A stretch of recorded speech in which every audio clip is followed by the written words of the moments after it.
All right, everyone, here we go with the notes for Chapter 27, talking about what happens over the course of a recording session, the things that you may expect, things that you may encounter. So these are things to keep in the back of your mind and to be prepared for. Now, the one thing is actually getting to the point where you get a recording session in the first place, getting the gig. It's going to be one where you really have to put yourself out there, and you've really got to do the legwork to be able to get to the point where you're hired for a gig. You may submit anywhere north or south of 50 different auditions for every job that you actually get. So you're going to deal with a lot of rejection. Keep that in mind. Lots of preparation, lots of networking, lots of emails, lots of phone calls, lots of physically going and trying out for different parts. But if you get 1 in 50, you're about par with every other professional voice actor. When you do get the call to come in and record, try to find out as many of the details about the session as you possibly can. When does the session start? In particular, what is your call time? And make sure that you're there on time for your particular appointment. Will you be expected to record and deliver files from your home studio, or will you be going to a recording studio nearby? In either case, know the particular setup of what's expected of you, where you are expected to be, what time you're expected to be there, and any other details that you can get prior to the session. The more you know, the better prepared you will be for the job. It all begins with an idea.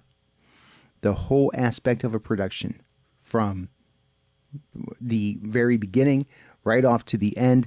We've talked about the idea that you ought to have a vision for what the completed piece should sound like, and that's going to be on the part of the producer, on the client. They come up with the original idea. That idea is put into words on a script. It may go through different revisions and changes, but at some point in that process, when they're putting the planning together, they're getting an idea in their mind as to what sort of characters they want as a part of that particular piece, the attitude, the tone that they want represented, the way that the roles are going to play out. So at some point, those that are hiring you are going to have a sense of what it is they need, what it is that they're looking for. And that's part of them casting their vision for the piece as a whole. When you are called in for a session, can't stress this enough. Be absolutely certain that you are on time. If your session is at a studio, also make sure you're on time. If you're working from your home studio, but there's going to be someone calling in to guide you through the session, whether you're doing an online meeting or a phone call or whatever the case may be. Actually, you want to do your best to be several minutes early in order to be prepared, be centered. In many businesses, including in the voice acting business, if you're not a few minutes early, you're actually late. And time is money in this business. Here's a case in point on that. Recording studios are booked by the hour, and it can cost anywhere from $100 an hour to use a recording studio to upwards of $500 an hour in places like New York and LA. So time is money, and overall it is not cheap to reserve the studio, the people that work in the studio. So part of what is being looked to for us is a certain amount of professionalism, a certain aspect of efficiency in being able to get the job done. So you're really going to be asked to deliver your best performance as much as is possible within just a few takes. So make sure you're cognizant of that. Be tuned in to what the producer and the client are looking for. Do your best to follow their directions on what they want from you. Understand those directions. Quickly understand those directions, and then adapt your delivery as needed for what the producer or the director is asking from you. The producer will want your best performance as quickly as possible. Now, we know that in a creative process that there are things that happen, whether it is in terms of understanding each other, perhaps a change in direction, a change in vision. Something happens during the course of recording that maybe a script is rewritten, or they decide a different approach might actually be better. So it can take some time for things to happen and things to happen in the way that they need to. But again, as much as is possible, we want to be as time efficient as we possibly can, taking in the directions that are given to us and delivering on the things that are expected of us.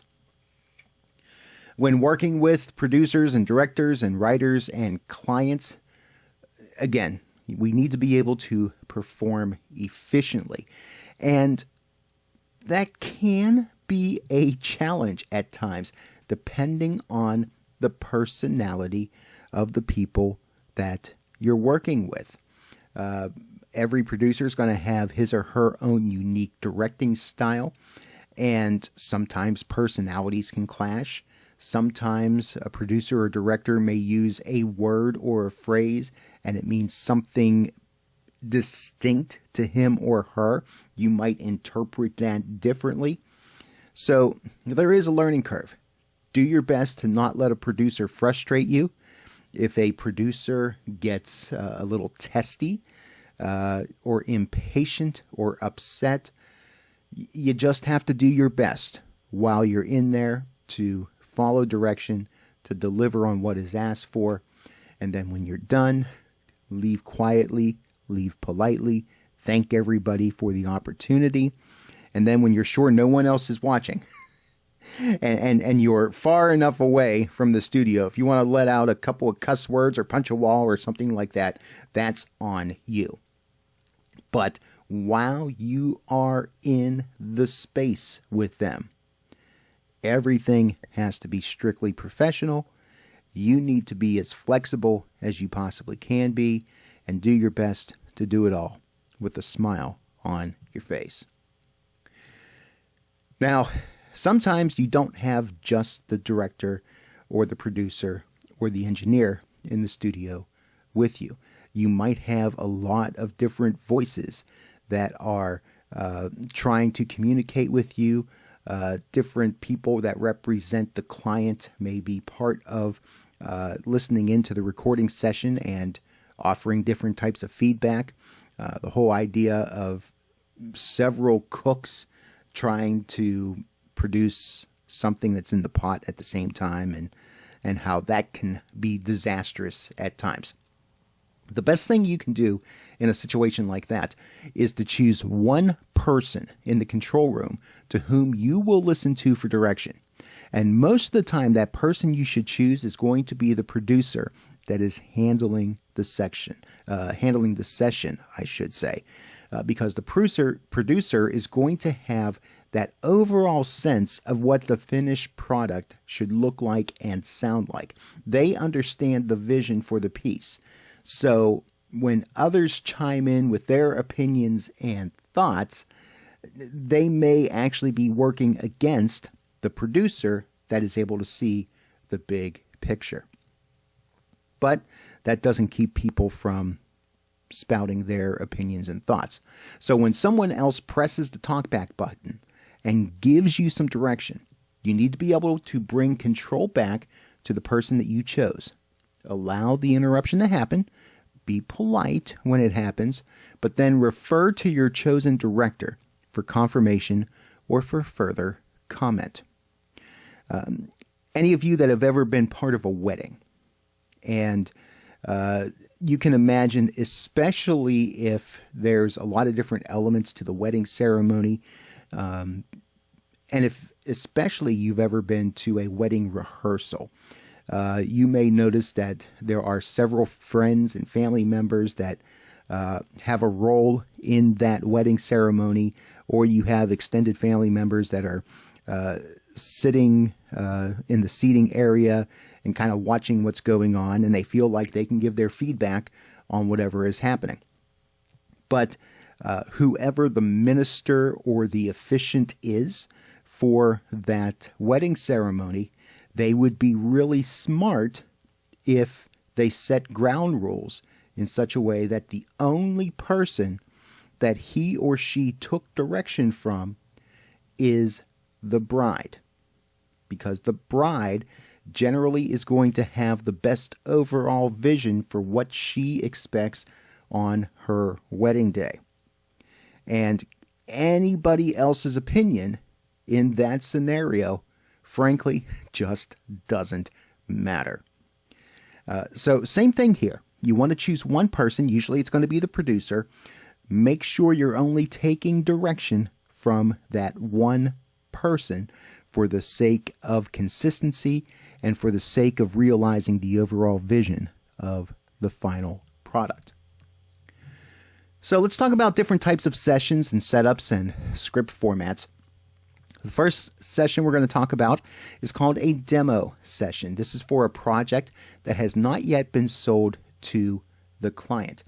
Basically, when you're involved in a demo session, you're involved in creating a piece that's going to serve as a demonstration of what an ad agency is recommending to a client in terms of an advertising campaign. It is basically, in the industry, it's called a spec, which is short for a speculation commercial or spec spot. This is not meant to go out over the air. It's meant to give the client an idea of how a campaign could go, what the creative should be like for a particular commercial. And generally, these recordings are not going to be used as a final product. Generally, what happens is that the client will hear the spec spot, and then there'll be some changes that are made, either to the actors themselves or perhaps a rewriting of the copy, use of different music, sound effects, timing, whatever the case may be. Every once in a while, a spec spot might be green-lighted to actually go on air.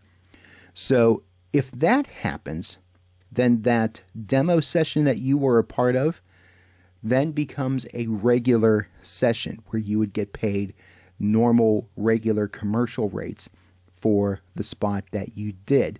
But generally, a demo session is going to pay talent at a lower scale than regular commercials would be paid out. So that is something to keep in mind. Another type of session would be the recording of a scratch track.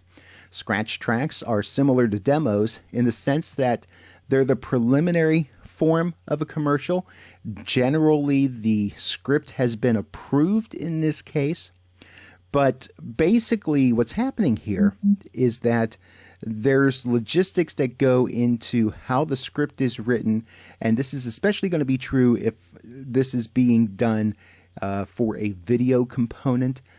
These scratch tracks are used for TV commercials, other video productions. They serve as a reference track for the video editor before the final voice track is recorded. So it can also be helpful to a voice actor that is being hired to actually record the commercial to be able to hear the timing of the way that lines should be delivered, if they're looking for a certain sort of attitude and tone. Generally, you're not going to want to emulate exactly what is done on the scratch recording in terms of the delivery of the voice, but it's going to give you an idea of how everything fits together. The main thing you want to do is make sure you match the timing as much as is possible when you are recording with the use of scratch tracks. The regular session is for the production of a final commercial. You're hired to actually do the spot, and your voice is what's going to be heard over the airwaves. As far as setups for a session, you are most likely going to find yourself in one of two different scenarios. Either a single session, and in a single session, you're going to find that you are the only person in the recording studio. It doesn't necessarily mean that you're the only voice in a commercial, but it does mean that you are in the studio, you're recording your piece, and other pieces may or may not be edited in later, or perhaps you're coming in after someone else's has been recorded. But it's being done piecemeal, one part at a time. When you have a group session, there's some advantages there because you're getting to work with other actors at the same time. Usually you're going to have your own mic when you are part of a group like this, and you also get the added advantage of being able to play off of each other, work with each other in terms of timing, in terms of matching the overall feel of a scene and the attitude, and having that sort of authentic sort of interaction and communication with the other actors that are a part of the project that you're working on. Single session, you have to be a little more intuitive about that, and hopefully you deliver a product that is going to match up with what other actors have recorded in separate sessions. So this is a good place for us to take a break. We will finish up the chapter when you join me for part B of chapter 27.